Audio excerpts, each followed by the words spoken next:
I know exactly. But that's actually kind of why I got worried. Dr. Hill, thank you very much for doing this interview with AP. Could you just spell out for us your understanding of where we are with the crisis of Russia surrounding Ukraine?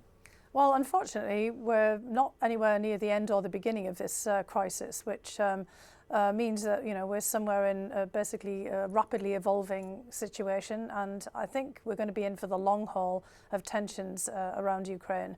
So, the basic message is buckle up, because this is going to be very difficult. We can see, instead of any kind of de-escalation of tensions in Ukraine, continued escalation. There are, repeated reports that they may have moved some troops, but then reports the very next moment that more troops have been amassed on the border.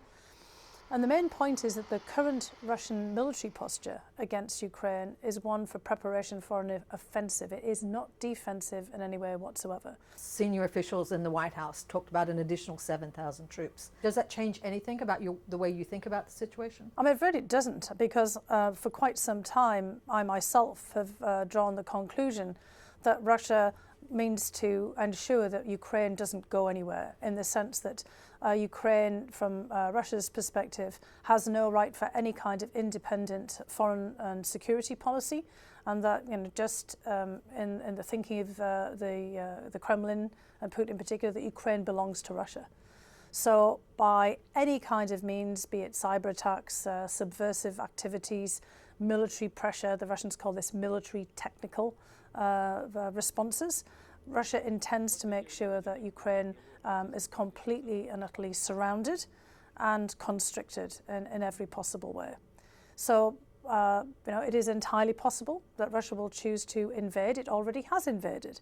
The annexation of Crimea in 2014, the sparking off of war in the Donbass, the eastern Donbass region, those were all parts of an invasion. Ukraine has been recognized as an independent sovereign state for 30 years now.